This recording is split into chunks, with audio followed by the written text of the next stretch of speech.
be the bridge between silos.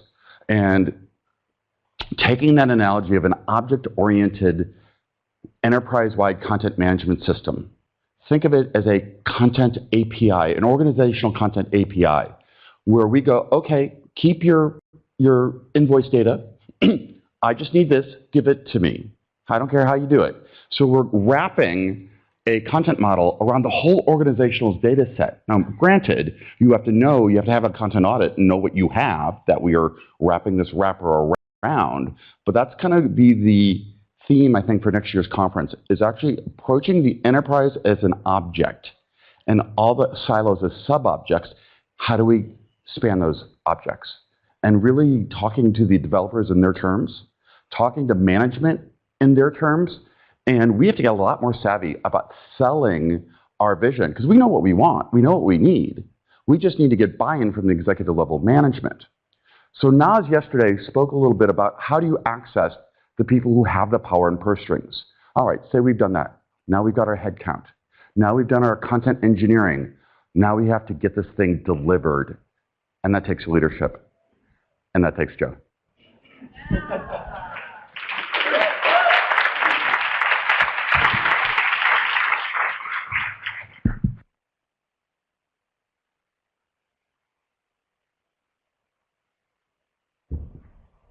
There we go. Are we working?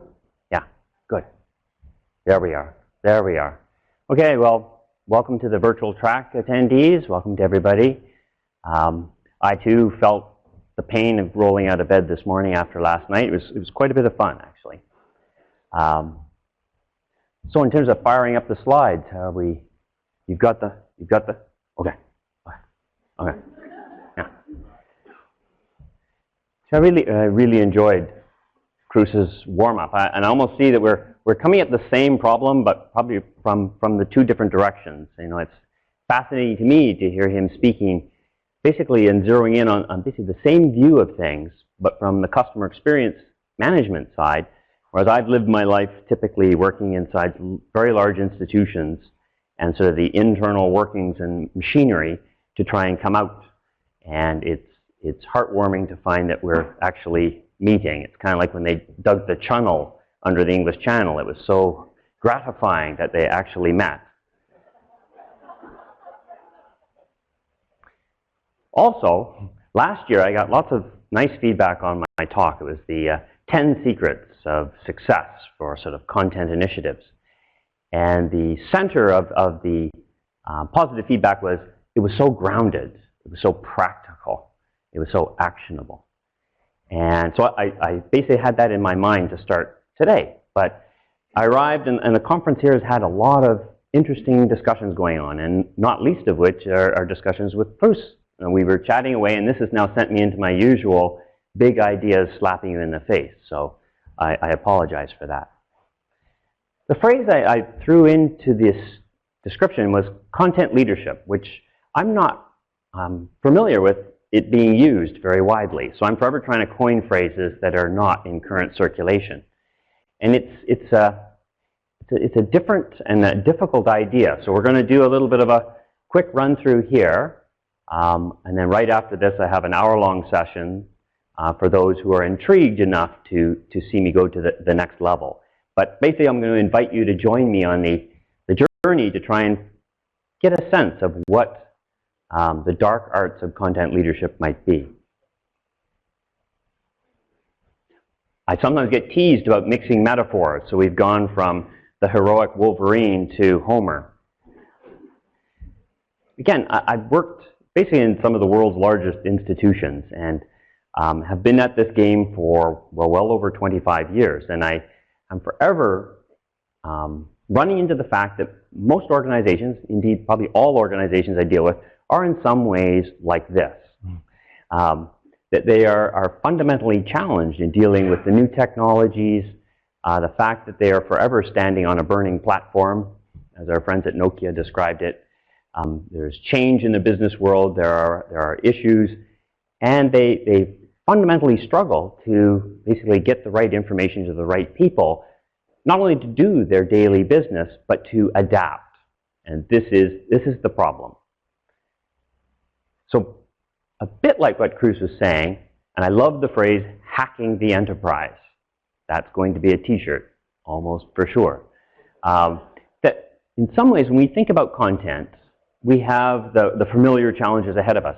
We also, however, are looking at how content can be almost like a key ingredient, an elixir, a catalyst, something that can be used to help organizations fundamentally get out of this predicament, to, again, as Cruz said, to get healthy. So in a way, this is good news. It means that the content business has a much bigger job ahead of it. The bad news is the content business has a much bigger job ahead of it.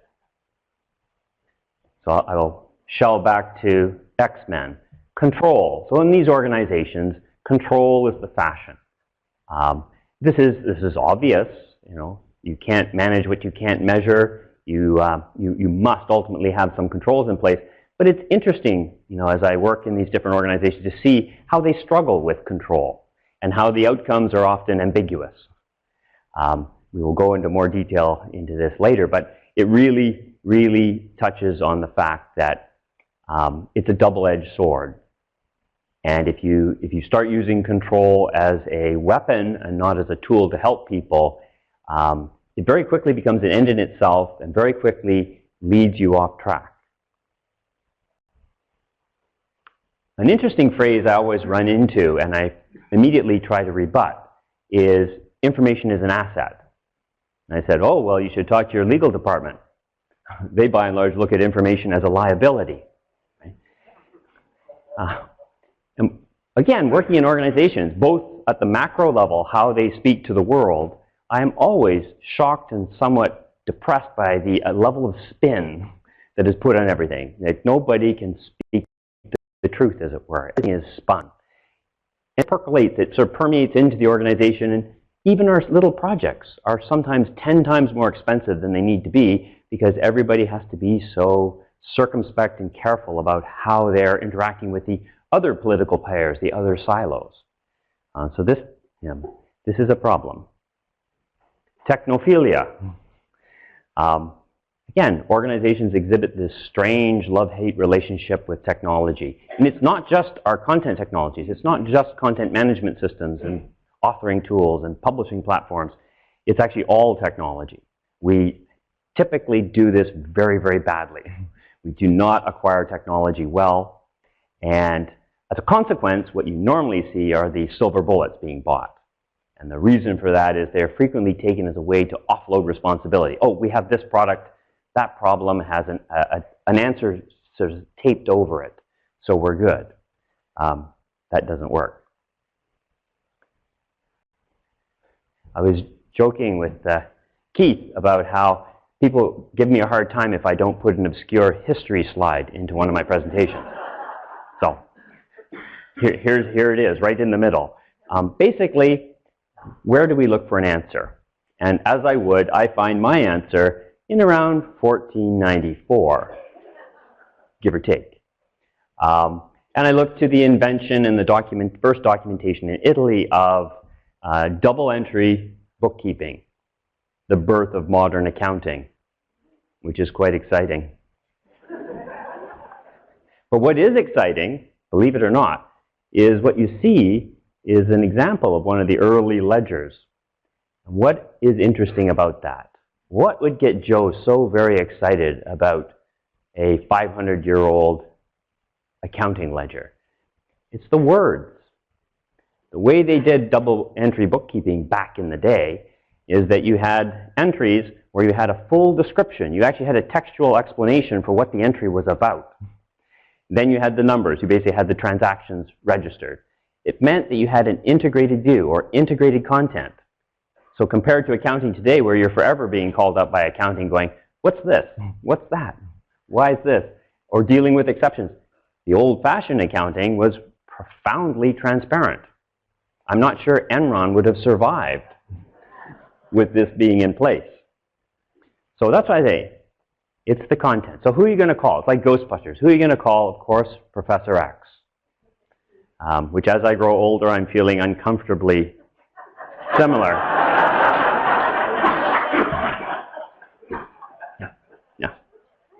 I think it's time to shave the gray goatee. Yeah. So again, very much picking up on the path that Cruz was following, content is a core enterprise asset. It's like money, like talent. It's one of the things that moves between your silos, between your business operations, and actually connects it. And this is something that makes content a much more valuable and much more important asset than I think even we as content professionals appreciate. So what do? We have to mobilize the assets. We have to mobilize the people, the content professionals, the expertise in this. We have to somehow bring everything together so we can produce integrated content assets. And of course, I was thinking of, Halle Berry as Storm, as mastering the elements. And of course, unfortunately, if we do head out on this path, we find that the work is hard. It's much easier to keep our heads down, stay in our work groups, and not venture out. But the fact is, we have to do it. We have to reach out across the teams and do it. Again, as Chris was saying, we have to help start building connections. We have to give people almost a framework and a place to build their connections. So it's hard work. So I chose Rogue here because her power is that she can quickly absorb other mutant powers. And in fact, that's what we wind up doing. We're trying to pull things together into a common asset. Mixing metaphors, but still within the Marvel universe. Iron Man. Content technology. It's one of the other phrases I've been championing, saying there is a discrete technology field called content technologies. And under there we find content management systems, authoring environments, the tools we use to work with content as content. And because I spend most of my time battling with technology groups and CIOs and CTOs, I'm forever bringing them back to, like I try to convey with this diagram, we have to appreciate content as something unique and special. It's not just the little data sets that you have in various databases. It's not the sea of Word documents that were written at a particular time, a particular place, for a particular person. It is an asset that brings together a lot of things and makes it liquid, makes it something we can use in many other ways. So basically, I'd say content technology strives to treat content as content, to respect the content. Now that's an echo back to my talk a couple years ago, Breaking Bad Content. Respect the content instead of respect the chemistry. So I always will say content, in addition to my sort of obscure defining it as potential information, I'll also say when you really look at it, it is a complex composite artifact, which if you deconstruct that, has its own scientific meaning. Okay, say we're going to do this. We're charging ahead. We're going to start crossing the chasm between the silos, building bridges, helping people connect, almost at a secondary, almost it's the substratum in Aristotelian terms. That's probably quite helpful, isn't it? No. So we're trying to find a level at which we can build connections amongst the business units where we are below. We're one step below the politics, one step below the spin, where we actually do focus on the truth. What is it we're trying to build? What is it our customers really need? How will our products need to evolve? What are other people, it's the nuts and bolts. And I find if you get down to if you find the right level, you actually can make connections across, disciplinary boundaries of unfathomable width. And people can get down to the business of making things better. But this is hard. So I chose Wolverine here because it's a frustrating task. It requires a couple things, including not a little aggression. And this, again, will be something I will be hammering on in the next session, is how we need to come to terms with the fact that as content professionals, as content teams, when we start looking at this problem, we're going to be asked to change. We ourselves have to change to sort of step up to the role of content leadership. We have to be able to, drop the gloves in Canadian parlance and do battle with people who are very adept at playing the game. So it's something where the little anger management problem that Wolverine so delightfully exhibits can be a useful resource. Another thing, and when Cruz and I got together, I think it was on Friday afternoon, just by happenstance, we got down to this last point here, which was the change that we initiate or we instigate as sort of content innovators, modernizers, is much bigger than we ever expect. You know, the magnitude of the change management that is required of everyone involved, the content teams, the writers, everybody, and the collaborators, the specialists, it is much bigger. And this means that we need to give due accordance to change management. Sticking with Wolverine, the other endearing quality of Wolverine, and probably the thing that makes him the centerpiece of much of the sort of the X-Men sort of history, is his resilience. Obviously, you can burn him, break him, crush him, and he always comes back. And this is, probably a little dauntingly, this is what we have to be a bit like. As we venture out into this task of helping to hack the enterprise with our content, with content technologies, we will face setbacks, we will face obstacles. And the point is that you can bounce back and that you just keep on coming. So persistence pays off. And this leads us into a bit of a wrap-up story.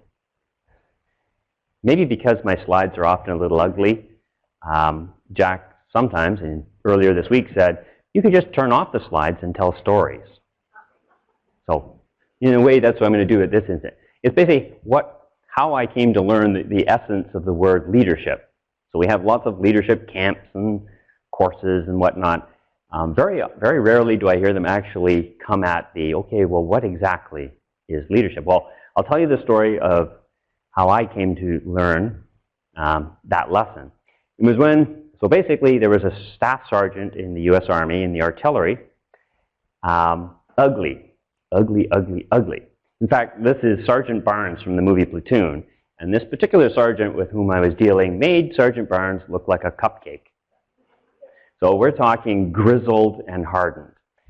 Well, I was sent to be part of a composite unit between Canadian and US artillery units, and I was put in charge as a young lieutenant of one of the batteries. And I was all of 22 years old. Well, guess what the grizzled sergeant thinks of a 22-year-old Canadian lieutenant? Not very much at all. So every day, I got there the first day, and basically he stared at me all the time. Every time I looked up, he was staring at me. Sometimes he was sharpening his knife. I said, I'm getting a really bad feeling about this. And he really didn't look like he had much time for me. But sadly, I was the officer, so technically I was in charge. And happily, I was quite good as an artillery officer. I knew my stuff inside and out. So that was, at least I was non-embarrassing at that level. First night, we were then sent on a night mission where you basically move an entire battery. And this is actually pre-GPS, pre-much of the gizmos we rely on today. And it was a heavily clouded night, pitch black. Like I would not be able to see anyone, even my own hand. It was black. And when you do these moves, you basically have no lights on. So you literally are fumbling through the dark. Well, it turns out we were trying to follow this little road. It was really more of a trail. And at one point, there was things all had been smashed up. And we wound up going down what appeared to be the trail, but turned out to not be the trail. And then we hit a huge pothole, and then another one. So I got out and I looked around and I put my little flashlight with the red light and I said, oh, I think I know where we are. We're in the middle of the impact area, which is one of the places you do not want to be. For a number of reasons. One, you have to radio in right away and say, don't shoot. Second is, the place is littered with unexploded munitions. So I realized, okay, this sergeant's going to finish me off later, so I might as well find a way. I have to get the battery out of there and get back to our mission. So I got out and I said, well, I'll walk in front and I will run a little zigzag and I'll hold my flashlight down with the red filter on and you will follow me out. And we'll find a path out and we'll get out of here. And that's what we did. It took forever. It took over an hour to get the battery turned around and get us out of there. We eventually got to our position, got set up. I got in trouble, but that's normal.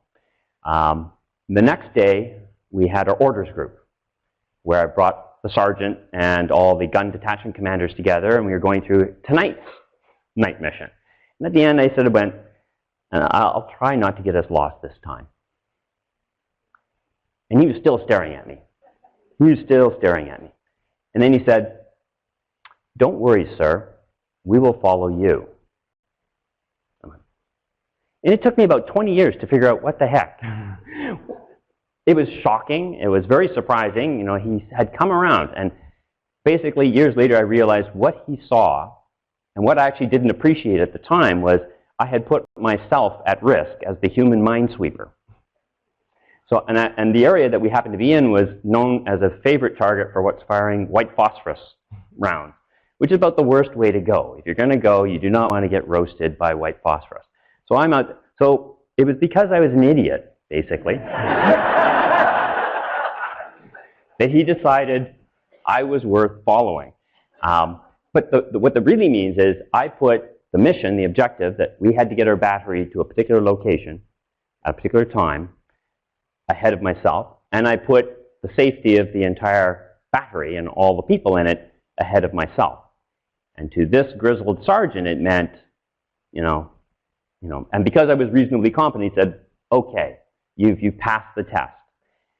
What that means is, if you're going to be pushing out from your sort of cozy space as content professionals, earning the points, as we're basically proving yourself, making the contributions, sacrificing to some extent yourself for the benefit of others, wins points.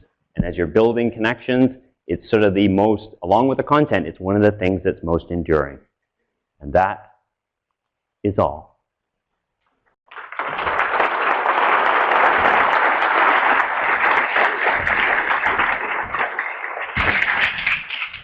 I love your slides. You're the best.